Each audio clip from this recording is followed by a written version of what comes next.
최근에 나온 책 중에 그 생각의 지도 이런 제목의 책이 있습니다. 제가 이제 그 책의 목차를 쭉 보다가 보니까 거기에 그 생각도 길이 난다, 그러니까 이런 그 소제목이 있어서 참 흥미로웠습니다. 그 생각도 길이 난다라는 그 소제목에 나오는 내용 일부를 읽어드리겠습니다. 원래부터 있던 길은 없다. 자주 다니다 보면 길이 만들어진다. 생각도 마찬가지다. 열등하다고 생각하면 점점 더 열등감이 느껴진다. 밉다고 생각하면 점점 더 미워진다. 짜증을 내다 보면 점점 더 짜증이 난다. 지금과는 다른 길을 만들고 싶다면 지금까지 다니던 길을 벗어나 새로운 곳을 정해 거기로 자주 다니면 된다. 뭘 강조하는지 아시겠죠? 이 생각에도 길이 난다는 겁니다. 같은 생각을 계속 반복해서 하다가 보면은 마음에도 그쪽으로 길이 발달이 돼가지고 무슨 일이 일어나는데 의도하지 않아도 저절로 그쪽으로 생각이 가지는 거, 이게 생각에도 길이 난다, 그런 말씀의 의미거든요. 제가 오늘 본문에 나오는 아브라함과 사라 부부를 묵상하다가 그 책 내용이 불쑥 떠올랐던 거는 지금 아브라함과 사라가 딱 그런 상황이기 때문입니다. 오늘 본문 창세기 18장 10절에 보면은 하나님께서 아브라함에게 이렇게 말씀하십니다. 그가 이르시되 내년 이맘때 내가 반드시 내게로 돌아오리니 내 아내 사라에게 아들이 있으리라 하시니 사라가 그 뒤 장막문에서 들었더라. 하나님 말씀을 들은 사라가 어떻게 반응하나? 즉각적으로 이렇게 반응합니다. 12절, 사라가 속으로 웃고 이르되 내가 노쇠하였고 내 주인도 늙었으니 내게 무슨 즐거움이 있으리요? 이런 반응은요, 그 남편 아브라함도 똑같습니다. 17장 6절에서 하나님께서 아브라함에게 이 약속의 말씀을 주시지 않습니까? 내가 그에게 복을 주어 그가 내게 아들을 낳아주게 하며 내가 그에게 복을 주어 그를 여러 민족의 어머니가 되게 하리니 민족의 여러 왕이 그에게서 나리라. 이런 놀라운 약속의 말씀을 주시니까 그 말씀을 들은 아브라함이 즉각적으로 이렇게 반응합니다. 17절, 아브라함이 엎드려 웃으며 마음속으로 이르되 100세 된 사람이 어찌 자식을 낳을까? 사라는 90세니 어찌 출산하리요 하고, 지금 아브라함과 사라 부부에게 생각의 길이 나 있는 거예요. 그래서 하나님이 무슨 말씀을 주시든지 그대로 접수가 안 되는 겁니다. 이런 상황에 놓여 있는 아브라함과 사라 부부가 이게 참 위험한 상황이구나, 그렇게 생각하게 만드는 것이 뭐냐 하니까요, 제가 오늘 본문을 묵상하다가 보니까 이런 상태에 빠져 있는 아브라함과 사라에게 두 가지 심각한 증상이 나타나는 겁니다. 어떤 증상이 나타나느냐? 첫째는 무기력증입니다. 무기력증. 제가 무기력, 이 단어를 그 국어사전을 찾아보니까 이렇게 설명합니다. 어떤 일을 감당할 수 있는 기운과 힘이 없음. 이게 딱 지금 아브라함과 사라의 모습 아닙니까? 12절을 세 번역을 한번 보십시오. 그러므로 사라가 자기 인식이 이래요. 나는 기력이 다 쇠진하였고 나의 남편도 늙었는데 어찌 나에게 그런 즐거운 일이 있으랴. 그렇게 하고는 속으로 하나님 말씀을 비웃어 버리는 거거든요. 제가 여러 번역으로 12절을 보다가 보니까 제일 슬픔으로 좀 슬펐던 번역이 공동 번역입니다. 한번 들어보세요. 그래서 사라는 속으로 웃으며 내가 이렇게 늙었고 내 남편도 다 늙었는데 이제 무슨 낙을 바라보랴, 그렇게 중얼거리는 겁니다. 제가 참 슬픔으로 다가왔어요. 이제 거의 100세를 바라보시는 제 어머니를 뵈면서 마음이 아픈 게 이 대목이에요. 어느 순간에서부턴가 이런 비슷한 고백을 하시는 겁니다. 아이고, 이제 뭐 내가 다 늙어가지고 뭐 이제 말씀마다 이런 표현들이 나오는 거. 이제 무슨 낙을 다시 보랴. 뭐 하나님이 뭐 이삭을 주시고 안 주시고 그걸 뛰어넘어서 뭐 남편도 자기에게 관심이 없고 난 무슨 낙을 내가 또 새로 누리겠느냐. 이런 무기력한 모습이 오늘 본문에 나와 있는 이 사라의 모습이에요. 저는 그래서 그 29개 예비 분리교회 담임 목사님들께 가끔씩 부탁을 해요. 청년들이 북적거리는 교회도 중요하지만 정말 우리 교회는 연세 드신 어른들이 힘을 넣는 교회면 좋겠다. 연세 드신 어른들이 늘 마음에 위축감이 있거든요. 내 교회를 위해서 뭐 할 것도 없는데, 그런 생각을 가지시지 않도록. 그런가 하면은 아브라함과 사라 부부에게서 발견되는 증상 하나 더 보는데요, 두 번째가 뭐냐? 반복되는 부정적인 언어예요. 그들이 반복해서 사용하는 언어를 보면은 또 이 본문에서 계속 반복되는 게, 나는 늙었다, 내 남편도 늙었다, 그래서 난 못한다, 이제 뭐 내 나이에 무슨 낙을 보랴. 이 언어가 굉장히 부정적이에요. 여러분, 이 부정적인 언어를 계속 사용하는 게 이게 왜 위험한가 하면은요, 이 사람 머릿속에 맴도는 막 수천 가지 생각들이 있는데, 언어는요 그것을 구체화시켜주는 역할을 해요. 차를 몰고 가다가 누가 이렇게 깜빡이도 안 주고 확 끼어들면은, 당황하면은 그때 수만 가지 생각이 나거든요. 그때 저는 혼자 차 몰고 가면서 옆에 사람도 없는데 저 혼자 독백으로 선언을 해버려요. 살다 보면 저럴 수 있지, 너는 안 그러냐? 아무도 없는데 제가 저한테 하는 얘기예요. 왜 막 빨리 제가 말을 해버리는지 아세요? 생각이 더 그런 좀 화가 나고 분노 쪽으로 흐를까 봐. 이게 참 신기해요. 뭐 바쁜가 보지, 너도 바쁠 때 안 그러냐? 이렇게 딱 선언하고 나면 그 상대방에 대한 이해하는 생각이 확 늘어나는 걸 느껴요. 어떤 사람이 막 그런 일을 겪었을 때 막 그만큼 화가 안 났는데요, 마침 또 그 사람하고 이렇게 나란히 갈 수 있는 기회가 있어서 창문 내리고 운전 똑바로 해! 라고 말하는 순간 막 화가 막 생겨나는 걸 경험하실 거예요. 이 부부 사이도 마찬가지입니다. 그래서 부부 사이에 조금 배우자가 실수하고 이럴 때는 빨리 말해버리는 게 좋아요. 그럴 수 있지, 살다 보면. 속은 아니라 하더라도 이렇게 탁 내뱉고 나면 많은 생각이 머릿속에서 이해해주는 쪽으로 정리가 되는 거거든요. 여러분, 이게 오늘 아브라함과 사라가 지속적으로 지금 자기들의 모습에 대하여 부정적으로 묘사하는 이게 얼마나 이게 위험한가 하면은요, 그런 지속된 부정적인 언어는 자기 생각을 쇠뇌시켜 버려요. 그게 이제 언어의 습관이 이렇게 나쁜 거거든요. 이렇게 아브라함과 사라 부부는 지금 그 부정적인 쪽으로 길이 나버려 가지고 계속 무기력하고, 그리고 또 자기가 무기력하니까 하나님에 대해서는 냉소적이 되는 거예요. 막 말씀의 은혜가 되면 될수록 더 냉소적이 돼요. 아이고, 말은 저렇게 하지만 뭐 하나님인들 뭐 어떡하겠어. 약속의 말씀을 주시는데도 웃어버리는 거예요.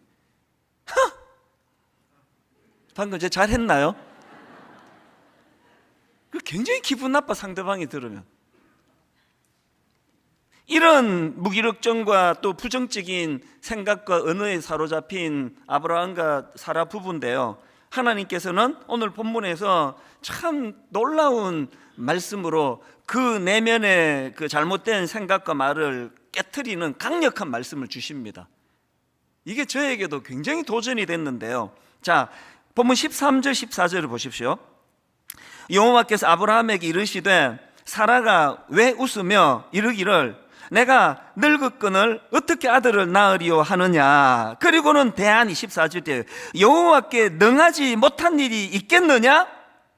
저는 지난 한 주 동안에요, 여호와께 능하지 못한 일이 있겠느냐, 이걸 많이 독백을 했습니다. 마음에 좀 부정적이고 어두운 생각이 들어올 때 이렇게 선언해 버리는 거예요. 저는 여기 나오는 14절 여호와께 능하지 못한 일이 있겠느냐, 이 말씀 속에는요, 이미 너무 부정적인 쪽으로 길이 나버린 아브라함과 사라 생각에 대하여 하나님이 주시는 너무 소중한 두 가지 권면의 말씀이 내포되어 있다고 생각을 합니다. 여호와께 능하지 못한 일이 있겠느냐, 이 말씀 속에는요 두 가지 권면이 내포되어 있는데, 이 말씀에는 첫째, 너희 생각의 초점을 바꾸어라, 이런 말씀이 내포되어 있다는 겁니다. 자, 이걸요 방금 읽은 13절 14절을 이제 주어에다가 초점을 두고 한번 읽어보시기를 바랍니다. 제가 13절 다시 읽어드릴게요. 주어를 한번 보십시오. 여호와께서 아브라함에게 이르시되 사라가 왜 웃으며 이르기를, 지금 사라의 주어입니다. 사라가 이렇게 웃으면서 말합니다. 내가 늙었거늘 어떻게 아들을 낳으리요 하느냐. 지금 사라의 초점은 내가예요. 내가 늙은 나, 아기를 갖지 못하는 상태에 빠진 나, 이게 지금 사라가 가진 주어고요. 하나님이 교정해 주시는 그 전에 12절도 마찬가지입니다. 12절도 보십시오. 사라가 속으로 웃고 이르되, 이 주어가 또 나옵니다. 내가 노쇠하였고, 자기 남편입니다. 내 주인도 늙었으니, 그 다음에 내게 무슨 즐거움이 있으리요. 계속 반복되는 그 주어가 초점이 자기 자신이에요. 그리고 자기 남편입니다. 하나님이 뭘 바꾸어 주시느냐, 14절에 가서 보십시오. 하나님께서 14절에서의 주어는 여호와 하나님이세요. 여호와께 능하지 못한 일이 있겠느냐. 기한이 이를 때에 내가, 여호와 하나님이요, 내가 너에게로 돌아오리니 사라에게 아들이 있으리라. 지금 여러분 사실요, 이 사라의 관점으로 본다면은 다 맞는 말이에요. 틀린 말 하나도 없습니다. 오늘 여기 어떤 일로 우울하고 비관되고 좌절되는 분, 이유 없는 분이 한 분이라도 있습니까? 여러분이 낙심해야 될 이유 다 있어요. 다 근거가 있습니다. 다 마음이 우울할 수밖에 없는 그 근거를 다 갖고 있는 거예요. 그런데 하나님께서는 그 생각의 주어를 바꾸라는 겁니다. 예를 들어서 어떤 사람이 감기에 걸렸고 또 다른 사람은 암에 걸렸어요.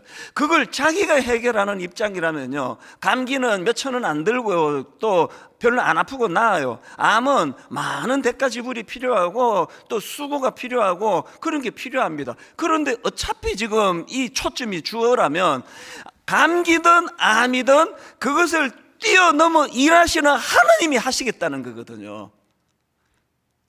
주어가 바뀌어지는 순간 내가 너무 심각하게 받아 이건 아무도 못 고쳐라는 그 문제까지도 해결이 가능하다는 그 얘기를 하고 있는 거거든. 이게 여러분 우리가 잘 아는 민수기 13장에 가나안을 정탐하고 온 12명이 똑같은 것을 보고 딱 두 갈래로, 한쪽은요 악평이에요. 그 땅은 악평하고 한쪽은 너무 아름다운 땅이라 그래요. 이걸 제가 묵상하다가 보니까 주어가 달라져서 이 차이가 있더라고요.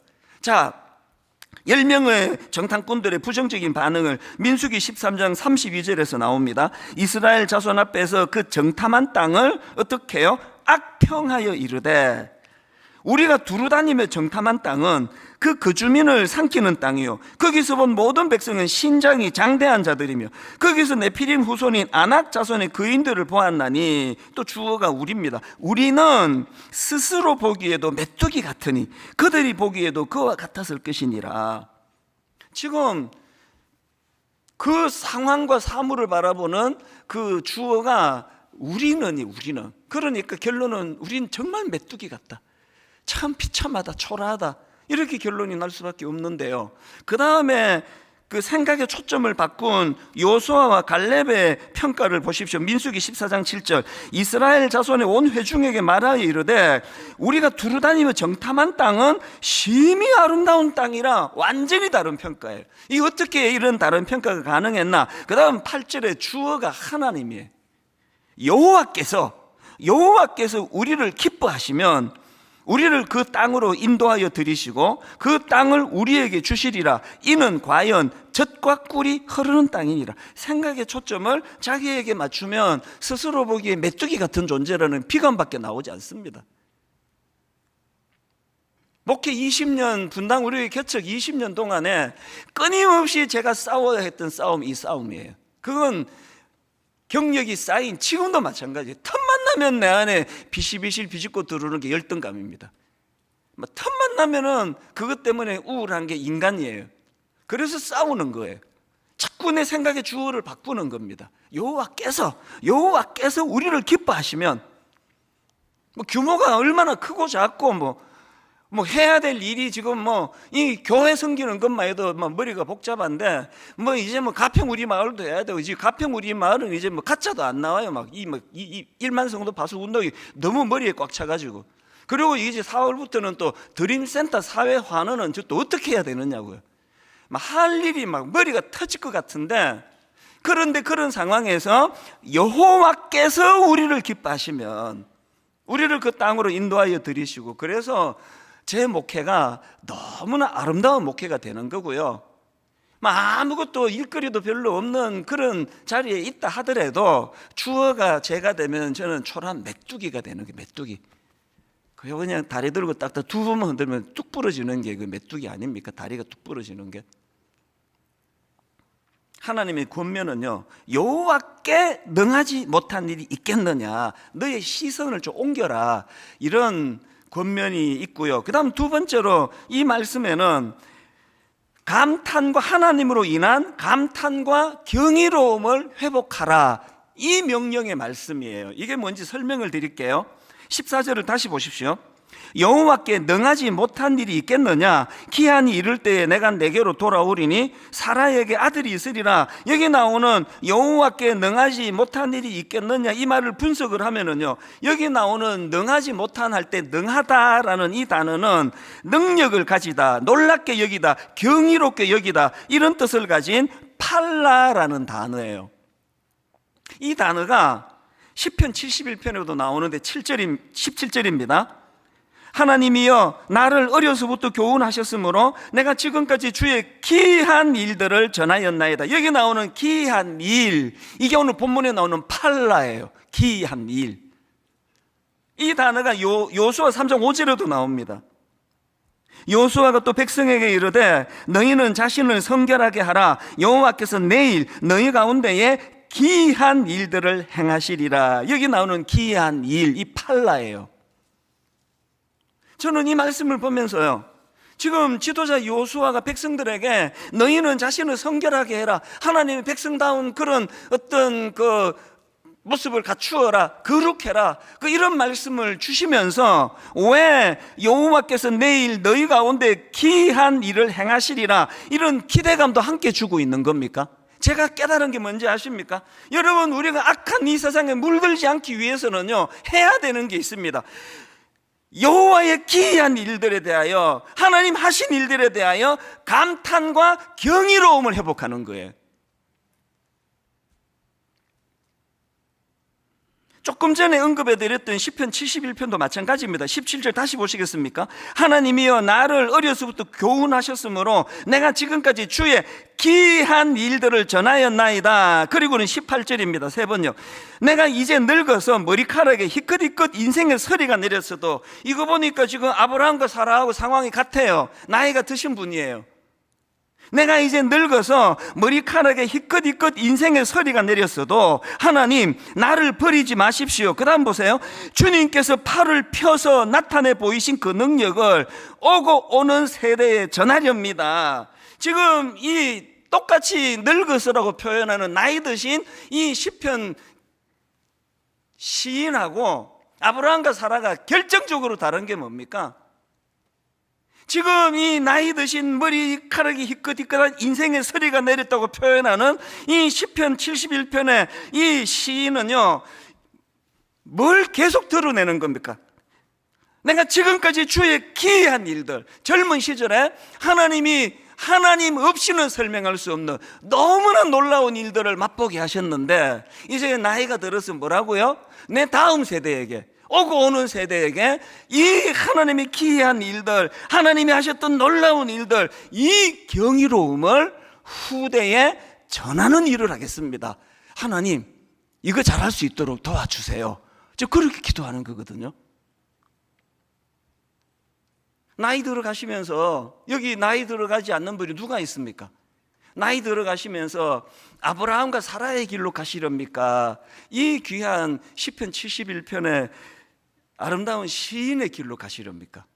싹 나이 들수록 우울하고, 젊을 땐 그래도 왕년에 내 한가닥 했는데 이제는 무슨 낙이 있으랴, 그 길로 가시렵니까? 참 젊은 시절에 기이한 일들을 많이 행하신 하나님을 기억하면서 그 오고 오는 그 다음 젊은 세대에 대하여 이 기이한 일들을 행하신 하나님에 대한 경이로움을 잘 전달하겠습니다. 한국 교회 어른들이 정말 저를 포함해서 다 반성해야 되는 게, 다음 세대에게 못 전한 게 예수 믿는 것에 대한 이 기이함, 이 경이로움, 이 가슴 벅참, 이걸 못 전한 거 아닙니까? 제가 어느 일반 신문인데요, 일반 신문 칼럼에서 읽은 글입니다. 내용을 들어보세요. 경이롭다라는 단어의 헬라어는 타우마조인데, 이 단어는 헬라 사람들에게는 신적이다라는 뜻으로 통용되었다는 것이다. 그 다음 보세요. 감탄을 자아내는 자연 풍경, 감동적인 시, 조각이나 건축물, 이런 훌륭한 작품들, 이 모든 대상들의 신적이다라는 말을 붙였다는 것이다. 이거 우리식으로 말하자면요, 헬라 사람들은 그 경이로움의 출발이 하나님으로부터 나오는 것이다. 이 감탄과 경이로움은 그건 신적인 것이다, 그렇게 생각을 했다는 겁니다. 제가 이 글을 읽으면서 반성을 좀 했죠. 오늘 예수 믿는 저와 여러분 모두는 다 우리 삶 속에서 하나님을 향한 이 감탄과 이 경이로움을 회복해야 돼요. 우리가 경험하는 무슨 작품을 보든지 뭐 하다못해 무슨 드라마 한 편을 보는 그 안에서도 내게 감탄이 일어난다면 그건 다 하나님의 것이에요. 신적인 것입니다. 신앙의 무기력증은요, 어느 순간인가 이 감탄이 없어지는 거예요. 여러분, 분당 우리 교회 첫날 털썩 주저앉으면서 눈물을 쏟았던 수많은 분들, 우리들의 문제는 그 감탄을 유지할 수 없다는 거예요. 유지가 안 된다는 겁니다. 이런 설교를 준비하고 있는데요, 딱 지난주에요, 우리 교회에서 이제 신앙생활을 처음 하신 초신자분이 계시거든요. 이분이 이제 그 지역에 가까운 작은 교회를 옮기셨어요. 오랜만에 이제 찾아오셔서 이런저런 얘기를 나누는데요, 지난주에 이분이 출석하는 교회의 말씀이 너무 좋았다는 거예요. 이게 뭐 그냥 좋은 게 아니라 막 정말 너무 좋았대요. 또 제가 욕심이 많잖아요. 그 설교 나도 좀 받고 은혜 좀 받읍시다 했더니, 이제 교회에서 이제 뭐 규모가 작으니까요, 막 홈페이지 올리고 유튜브 올리고 그런 것들이 뭐 잘 안 되는지 잘 몰라요, 내막을. 그런데 이제 이분이 그 설교를 저한테 보내줬어요, 파일을. 얼마나 기대가 되겠습니까? 정말 은혜를 받으려고 설교를 들었는데요, 이분이 어느 부분에서 이렇게 은혜를 받았지? 지금 여러분, 같은 설교를 놓고 지금 그 초신자가 그게 정상인 겁니까? 제가 정상인 겁니까? 이게 지금 저의 심각한 병인 거, 이 교만한 거. 그래서 이게 뭐 어느 부분이지? 이게 오래 예수 믿은 분들 거의 뭐 대부분이라 그러면 좀 과장이겠고요, 꽤 많은 분들의 정상이에요. 옆에 지금 초신자는 막 가슴이 벅차서 눈물을 훔치는데, 옆에서 보면서 나도 저런 때가 있었지, 1년만 다녀봐라, 나처럼 될 것이다. 오늘 우리가 회복해야 되는 건요, 하나님의 일하심에 대한 감탄과 감격과 경이로움을 회복하는 겁니다. 이정규 목사님 설교를 제가 듣다 보니까, 제가 아끼는 후배인데요, 그 정통이라는 책이 있습니다. G.K. 체스터턴이라는 분이 쓴 책인데요, 그 책 한 부분을 인용하는 겁니다. 그 책을 저도 갖고 있기 때문에 저도 막 찾아봤거든요. 그 내용을 한번 들어보세요. 우리가 아주 어렸을 때는 굳이 동화가 필요 없었다. 기억나시나요? 무슨 동화가 필요합니까? 어린 때는 온 세상이 다 동화인데, 아주 어릴 때는 굳이 동화가 필요 없었다. 아무 이야기로도 충분했고 사는 그 자체가 흥미로웠다. 기억나십니까? 어른이 되고 나니까 감동이 별로 없어가지고 비싼 돈 주고 뮤지컬 보러 가고 영화 보러 가고 그렇게 하시는 거 아닙니까? 어린아이 때는 그 필요 없어. 사는 게 감탄이에요. 그 다음 한번 들어보세요. 7살짜리 아이 톰이, 이제 그 7살짜리 아이가 읽은 이제 동화 내용입니다. 7살짜리 아이는 톰이 문을 열고는 용이 있는 것을 보았다는 이야기만 들어도 흥분한다. 여러분, 문을 열었더니 용이 있대요. 지금 흥분이 되세요? 성인들은 로맨틱한 이야기를 좋아하지만 아기들은 현실적인 이야기를 좋아한다. 현실적인 이야기가 곧 로맨틱하다고 생각하기 때문이다. 여러분, 뭘 말하고 싶은지 아시겠죠? 오늘 우리 어른이 되어서 불행한 것은요, 어릴 때 분명히 우리도 가졌는데 어릴 때 갖고 있던 아무것도 아닌 일에도 감탄하고 아무것도 아닌 일에도 행복에 겨워 못 견뎌하고, 우리 요즘에 중고등학생이 불쌍한 게요, 감수성이 너무 어려우신 것 같아요. 공부 그냥 어른들 잘못 아닙니까? 우리 고등학교, 중고등학교 다닐 때는 이런 말 많이 했습니다. 여성들이 특히 더 감성이 풍부하니까요. 여고생 시절에는 날아가는 새를 봐도 웃음을 참지 못하는, 그거 얼마나 그 감성이 풍부했냐고요. 여전히 제가 보기에는 우리 남자들보다는 여성의 감성은 여전히 풍성해요. 그러나 예전 10대 때 그 감성을 많이 까먹으신 거 아닌가요? 사실 저도요, 이 책을 다시 읽어보면서 어린 시절에 저도 감성이 풍부한 소년이었습니다. 제가 사운드 오브 뮤직이라는 영화를 고등학교 1학년 때 봤거든요. 그 사운드 오브 뮤직의 그 감동을 1년 내내 가졌습니다. 그래가지고 저는 그때 그 소니였던가 마이마이였던가 카세트 테이프 이제 귀에 꽂는 거, 그거 테이프, 사운드 오브 뮤직 그거 음악 테이프를 사가지고요, 1년 내내 듣는, 저희 누나가 지금도 그 얘기를 해요. 닳도록 듣더라 네가 그거를. 그 들으면서 또 상상하고. 그래서 저는 어릴 때 TV 많이 보는 거 진짜 위험하다 생각해요. 상상력이 없잖아요. 그 무슨 동화 하나 읽고도 막 상상의 날개 집은 되게 가난하고 뭐 5식구, 6식구가 복작복작 살아가는 그런 가난한 소년이랄지라도 그 상상력이 풍부해가지고 막 전 세계를 날아다니는, 이게 책이거든요. 제가 그렇게 감성이 풍부했더라고요. 그거 다 어디 가버렸는지 모르겠어요. 이런 점에서 저는 시편 8편을 기록한 다윗의 이 풍부한 감성을 한번 보세요. 시편 8편 1절, 여호와 우리 주여, 주의 이름이 온 땅에 어찌 그리 아름다운지요, 주의 영광이 하늘을 덮었나이다. 그에게 이런 하나님을 향한 감탄과 경이로움이 있었기 때문에 그 절대 권력자가 죽이려고 달려드는 그 참 절망적인 상황 속에서도, 여러분 그 다음 3절을 보세요. 주의 손가락으로 만드신 주의 하늘과 주께서 베풀어 두신 달과 별들을 내가 보니, 4절에 어떤 경우라도 초라해지지 않는 다윗 자신입니다. 사람이 무엇이기에 주께서 그를 생각하시며 인자가 무엇이기에 주께서 그를 돌보시나이까. 자존감이 높으니까요, 왕이 죽이려고 그래도 아까 다윗 아브라함과 사라가 말한 것처럼 내가 무슨 낙을 벌이야, 무슨 낙으로 살아, 그거 없습니다. 그 별 하나를 보고도 가슴이 터질 것 같고. 지난 한 주간 동안 저는 참 행복한 시간을 보냈거든요. 우리 집에도 확진자가 생겼거든요. 이게 왜 행복했었는지를 제가 설명을 드리기 전, 그 확진자를 제공한 우리 큰딸한테 한 주 내내 감사했습니다. 진짜예요.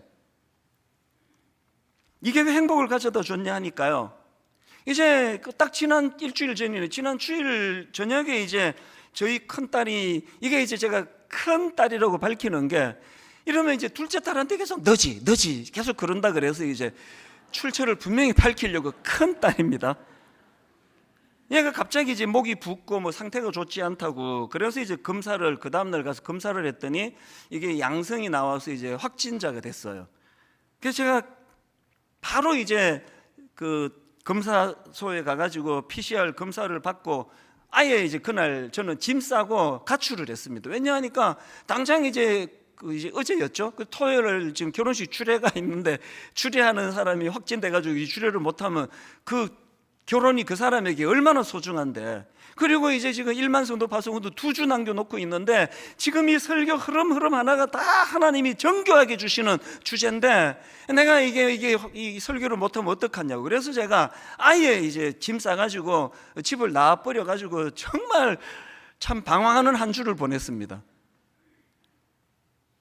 그런데요, 그 유리방황하는 그 한 주가 제게 왜 행복했는지 아십니까? 제가 지난 시간을 되돌아보는, 특히 또 지난주는 저녁 금식을 하고 선언을 했기 때문에, 야, 이게요, 저녁 안 먹고 혼자 있으니까 시간 진짜 길더라고요. 많은 생각을 하는 시간을 가졌는데, 이번에 이제 이 확진의 위험이 저한테는 사실 이번이 4번째예요. 제일 먼저는요, 작년 우리 창립 19주년을 한 주 앞두고입니다. 그때 결혼식 주례를 했는데요, 3일인가 4일 뒤에 연락이 온 거예요. 알고 봤더니 지금 제가 여기 서 있고 신랑이 지금 여기 서 있고 신부가 여기 서 있고 신랑이 여기 서 있잖아요. 신랑 신부가 다 확진자라는 거예요. 제 기억에 신부 아버님이 확진자셨고요, 신랑 동생이 확진자고요. 그렇게 연락이 온 겁니다. 아찔하더라고요. 그때는요, 같이 이렇게 확진자랑 같이 있기만 해도 2주 자가격리하던 때 아닙니까? 지금 창립 19주년, 그때도 이제 1만서도 파송 운동을 선언하는 중요한 창립 기념 주일인데 2주나 제가 설교를 못한다 생각하니 큰일 난 겁니다.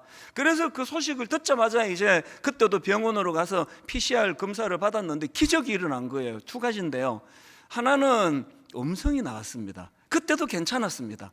뭐 그건 있을 수 있다 치는데, 난 지금도 이해가 안 되는 게요, 그때 그래서 결혼식에 참석한 우리 교회 청년들, 뭐 제가 파악한 바로는 거의 대부분이 다 자가격리, 강제 자가격리 다 들어갔거든요.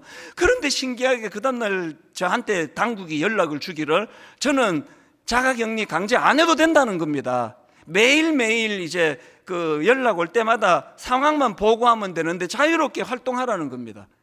이게 나 지금도 이해가 안 돼요.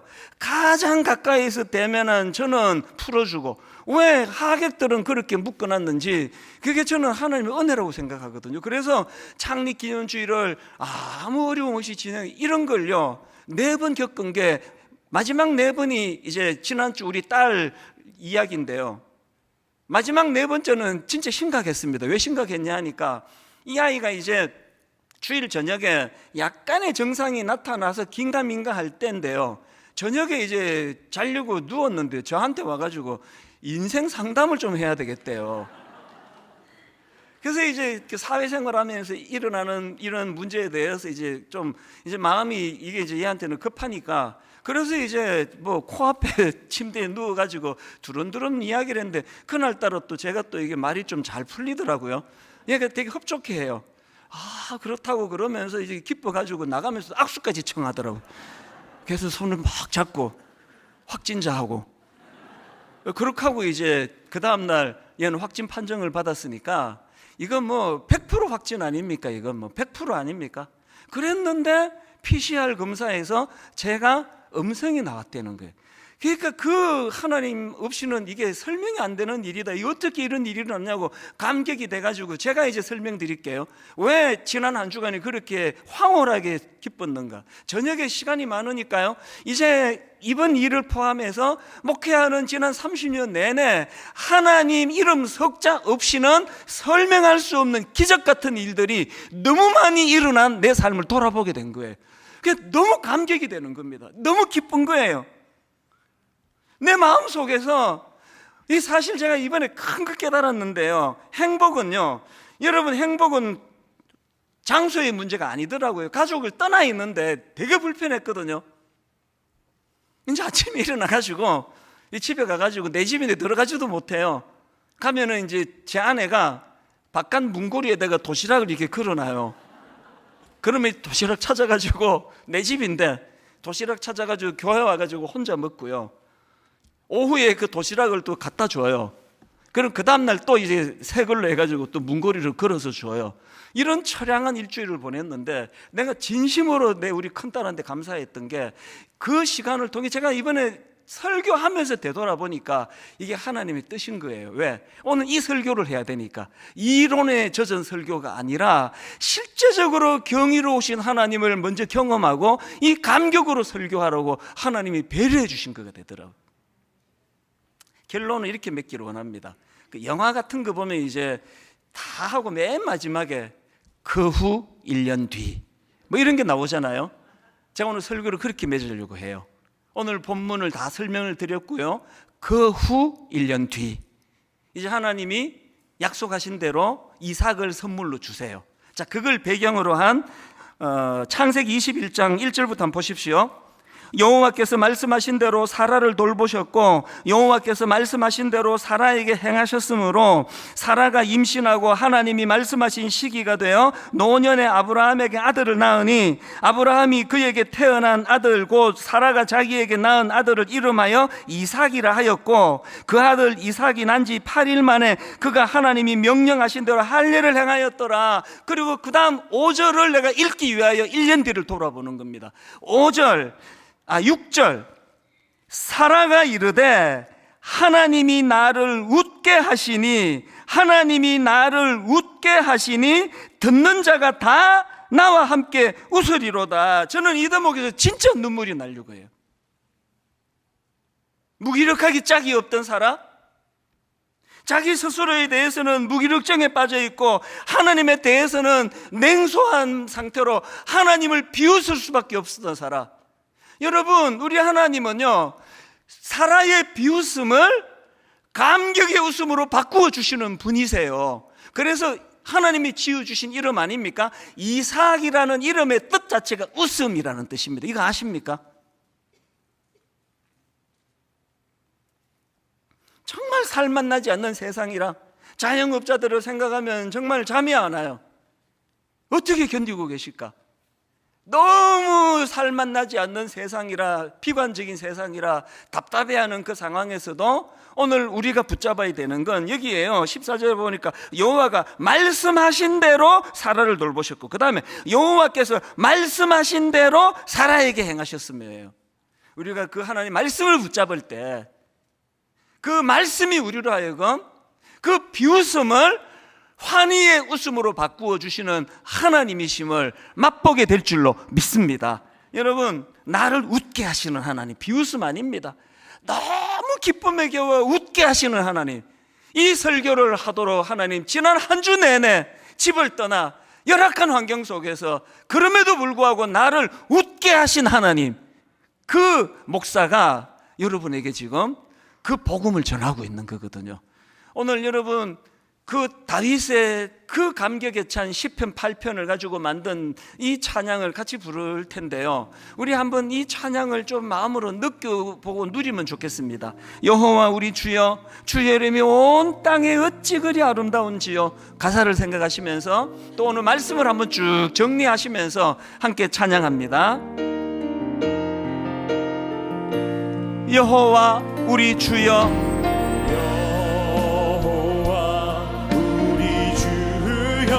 주의 이름이 온 땅에 어찌 그리 아름다운지요. 어찌 그리 아름다운지요. 감격에 찬 여호와 우리 주여, 주의 이름이 온 땅에 어찌 그리 아름다운지요.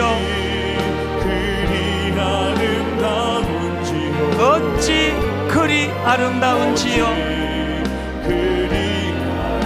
여러분, 다윗의 감격을 한번 느껴보십시오. 주의 손가락으로 지으신 주의 하늘과 주가 베풀어 두신 달과 별, 내가 보니 감격에 찬 선포가 일어납니다. 사람이 무엇이 관대 주께서 저를 생각하시며 인자가 무엇이 관대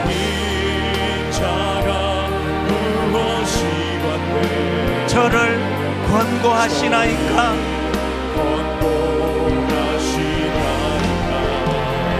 여호와 우리 주여,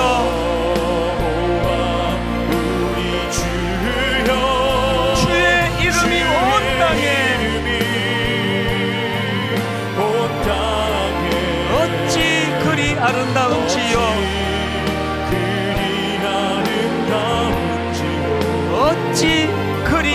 아름다운지요.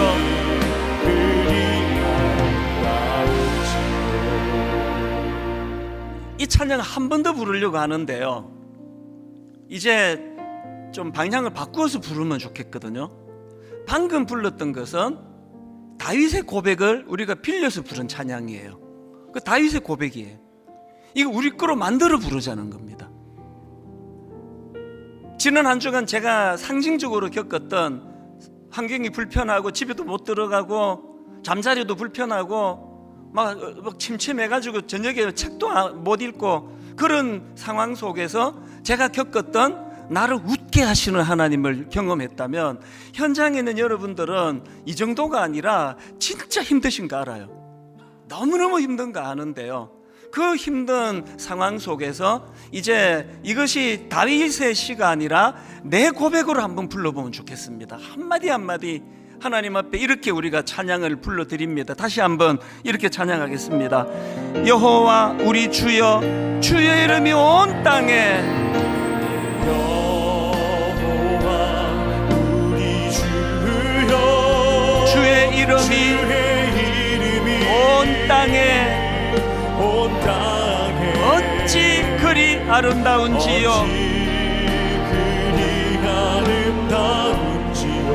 어찌 그리 아름다운지요. 우리의 신앙 고백이, 우리의 감격으로, 우리의 감탄으로, 여호와 우리 주여, 주의 이름이 온 땅에 어찌 그리 아름다운지요. 어찌 그리 아름다운지요.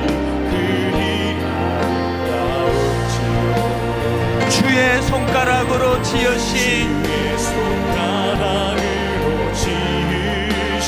주의 하늘과 하나님을 향한 경이로움을 가지고, 그분을 향한 감탄을 가지고, 주가 베풀어 두신 달과 별, 감격합니다. 내가 보니, 우리 자신을 이렇게 선포합니다. 사람이 무엇이관대 주께서 저를 생각하시며 인자가 무엇이관대. 초라한 우리 인생이지만 저를 권고하시나이까. 하나님 앞에 경이로움을 드립니다. 여호와 우리 주여, 주의 이름이 온 땅에 어찌 그리 아름다운지요. 어찌 그리 아름다운지요. 우리 다 자리에서 일어나셔서 마지막으로 마음을 다하여 주의 손가락으로 지으신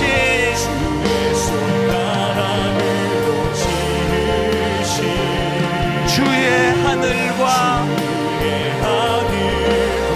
감격하며 감탄을 드리며 주가 베풀어 두신 달과 별, 내가 보니 초라한 내 인생이지만 사람이 무엇이관대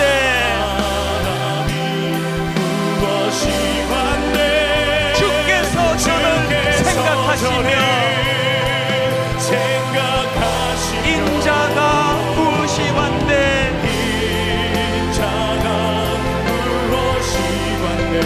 저를 권고하시나이까.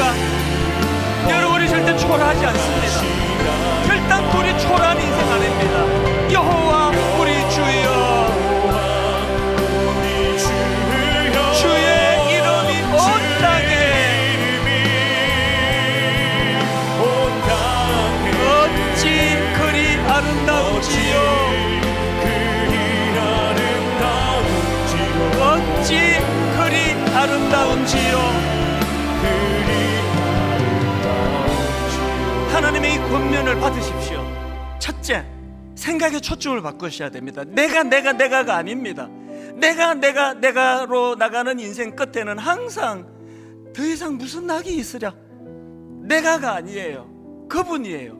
여호와예요. 여호와 하나님이 약속하시는 말씀 붙잡는 겁니다. 두 번째 기도 제목이 있다면 하나님 향한 감탄과 경이로움을 회복하기 원합니다.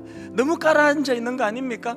왜 감탄이 식어버렸습니까? 왜 나오는 건 부정적인 언어가 그렇게 많습니까? 회복하기를 원합니다. 아버지, 돌멩이 하나를 보고도 하나님의 솜씨라 감격하기를 원합니다. 감탄이 나오기를 원합니다.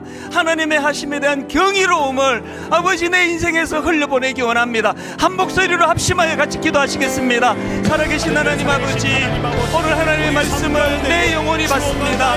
하나님 아버지, 행복 환경의 문제가 아니라 상황의 문제가 아니라 오 하나님 아버지, 하나님 없이는 설명할 수 없는 너무나 많은 경이로운 일들을 맛보게 하신 하나님 아버지, 하나님 없이는 도저히 설명할 수 없는 너무나 놀랍고 놀라운 경이로움을 허락하신 하나님 아버지, 우리 인생에 감탄과 경이로움을 허락하여 주시옵소서.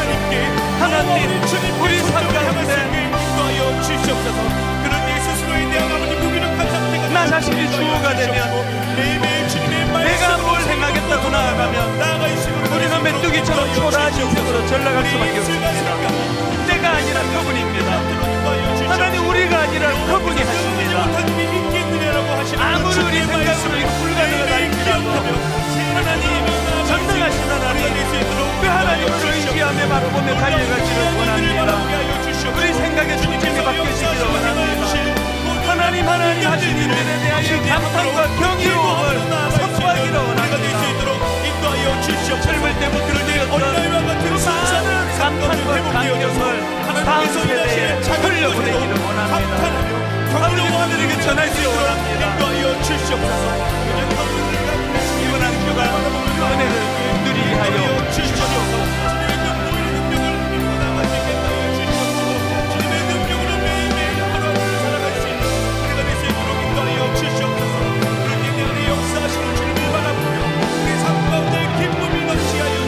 이번 한 주간 주신 말씀의 능력을 가지고 감격하며 감탄하며 선포하며 주시옵소서. 여호와 우리 주여, 주의 이름이 온 땅에 어찌 그리 아름다운지요. 주의 영광을 하늘 위에 두셨나이다. 주의 손가락으로 만드신 주의 하늘과 주의 베풀어 두신 달과 별들을 내가 보오니 초라한 우리 인생이지만 사람이 무엇이간데 주께서 저를 생각하시며 인자가 무엇이간데 주께서 저를 권고하시나이까. 나를 웃게 하시는 하나님, 온 세상에 비웃음이 난무하는 이 땅, 이 시대 속에서 거기에 물들어 우리도 그렇게 살아가던 우리 인생인데 하나님, 사라의 비웃음을 환희의 웃음으로 바꾸신 하나님, 우리에게도, 우리 가족에게도, 우리 교회에도 그 하나님의 능력과 역사가 나타나게 하여 주시옵소서. 이번 한 주간 동안 웃게 하시는 그 하나님으로 말미암아 살맛 나지 않는 세상이 아니라 정말 한번 주님과 더불어 살아볼만 하다라고 고백하는 그 은혜의 한 주간 되도록 인도하여 주시옵소서.